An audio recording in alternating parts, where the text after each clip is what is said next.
Please, General de los Dr. Santos. Koechler, distinguished delegates, good evening.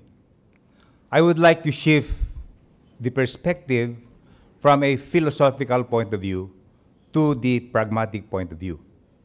I've been listening to the various talks, and I can see that we are very rich on the philosophical, and I'd like to approach this on the basis of my mindset. As earlier mentioned by Dr. Koechler, I had vast experiences because the majority of my career was spent in the military service, to include in my country. At the same time, I commanded the second largest United Nations peacekeeping after the Korean War, the largest being Cambodia, and that was basically an international conflict. And I myself has been a witness to the atrocities of war. And earlier I heard the talk of Dr. Falk, and he said that there must be vertical dialogue, meaning to say that we must also invite people to talk, those who have been in the field, those who have been in the ground, to be able to reconcile the philosophical and from the pragmatic. Next, I also would like to say that it is very essential that we are considering Asia as part of the subject of the World Public Forum.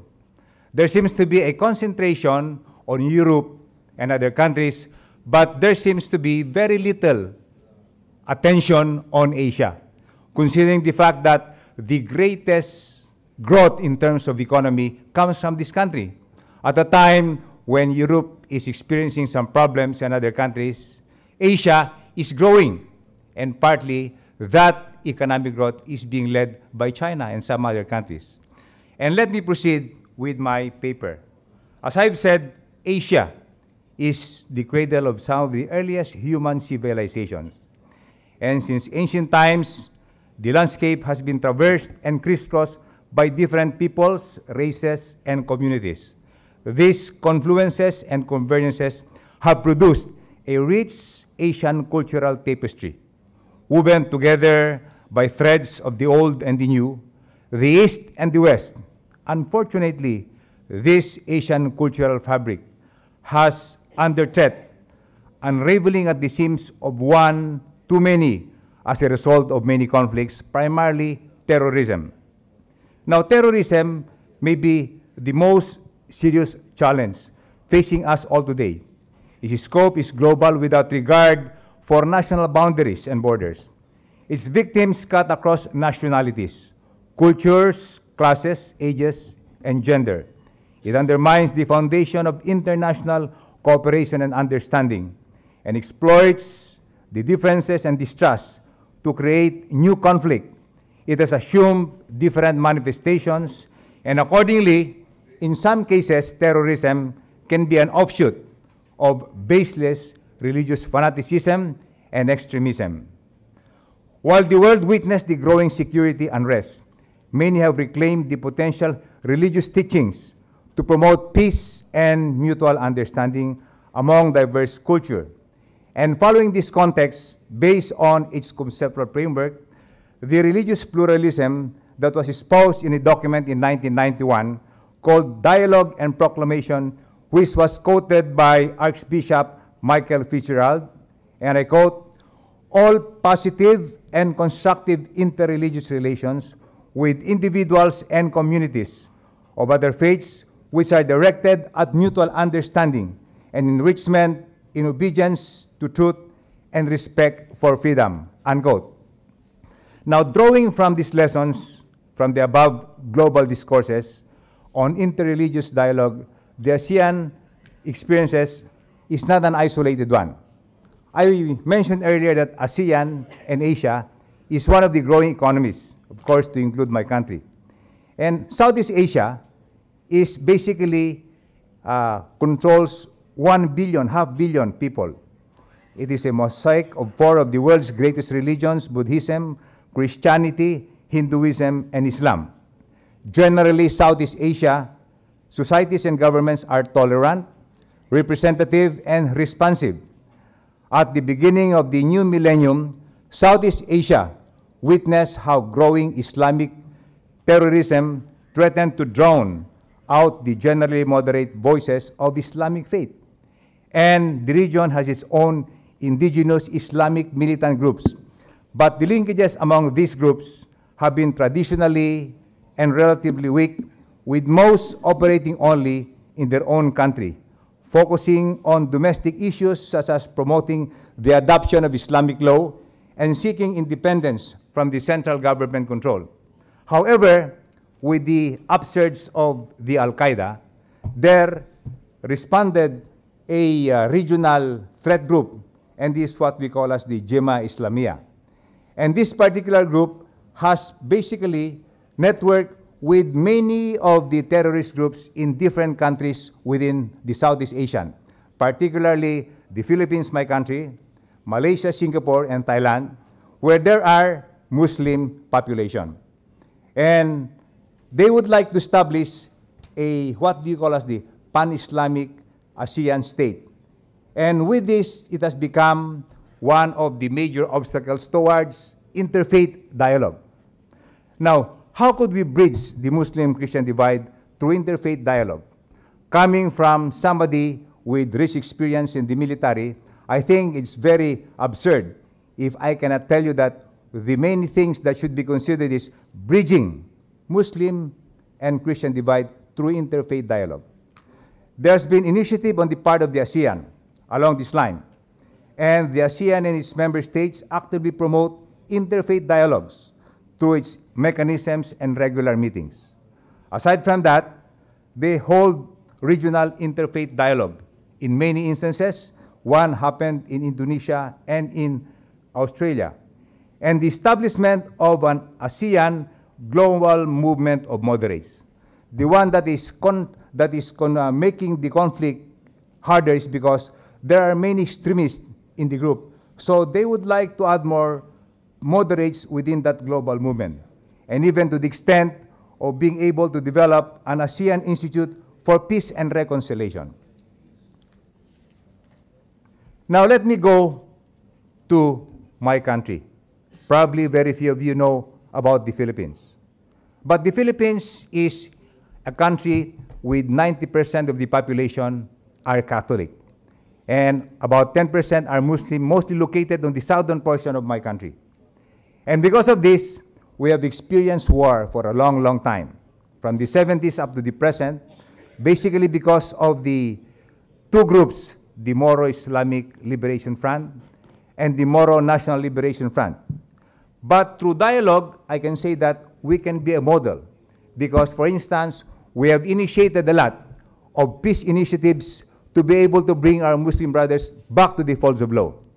And in 1996, we were able to conclude what we call as the Southern Philippines Council for Peace and Development, and we were able to integrate the Muslim community within our society. But apart from that, we also have a lot of difficulties. And I would like to cite certain observations of a prominent Filipino Muslim scholar by the name of Professor Wadi from the University of the Philippines. And he said that the interreligious movement in the country was basically along the lines of this only happening within Muslim areas. And these are basically initiated by both the government and the church. And mostly, the subjects are about the social issues, political and economic problems faced by the Muslims and Christians because they live together. And also, the participants cut across a wide spectrum of Muslims and Filipinos that are basically coming from different sectors of the profession. We have priests, nuns, lay and traditional leaders, Islamic studies. But there are very few Islam scholars who studied Catholic or Christian. But sometimes the recommendations are not carried out because it has certain implications on our constitutional process. So sometimes the people are discouraged.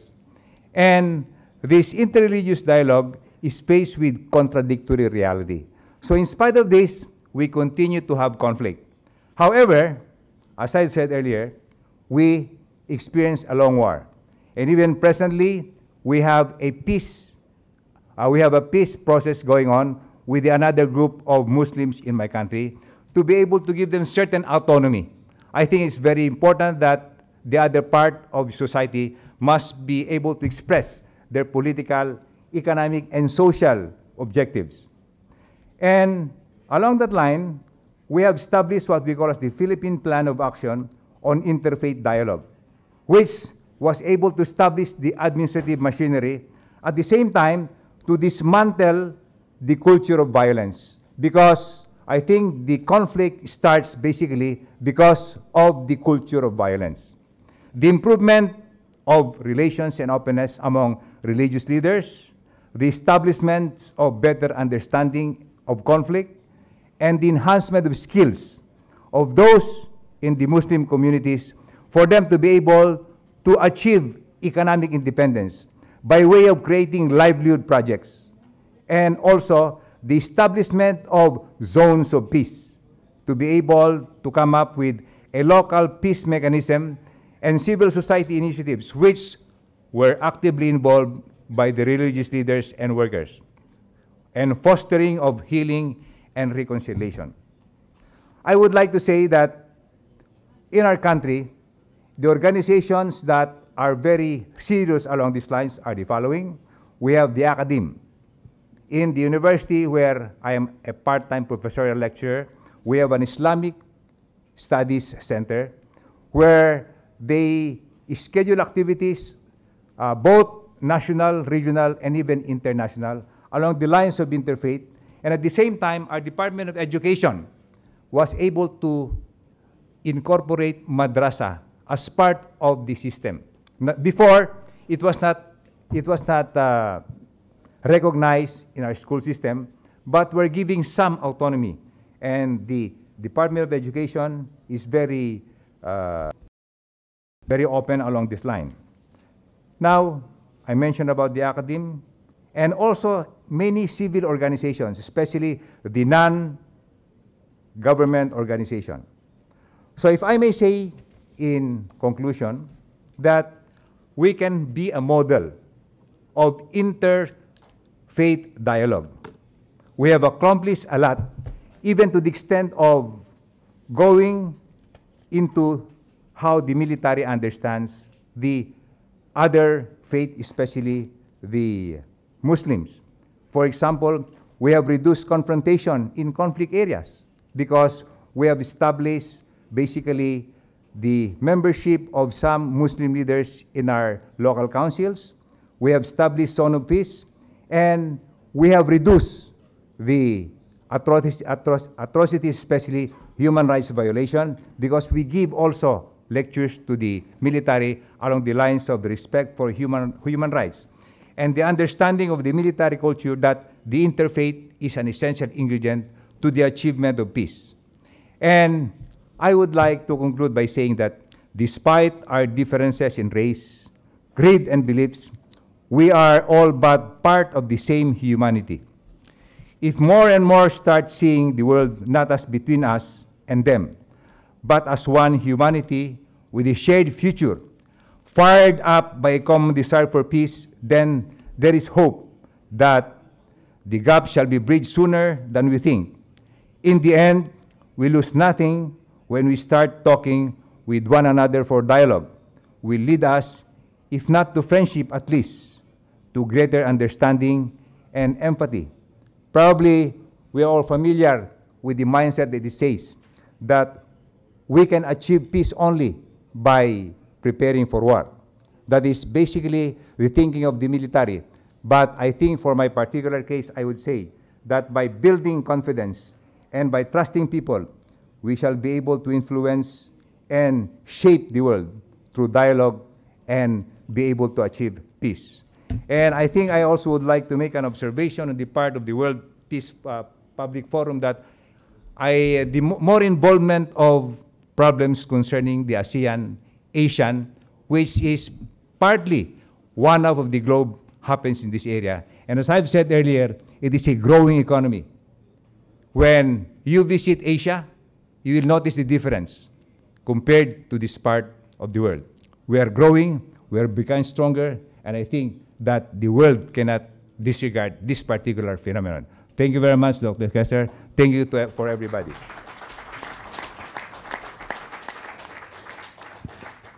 I thank General de los Santos for this briefing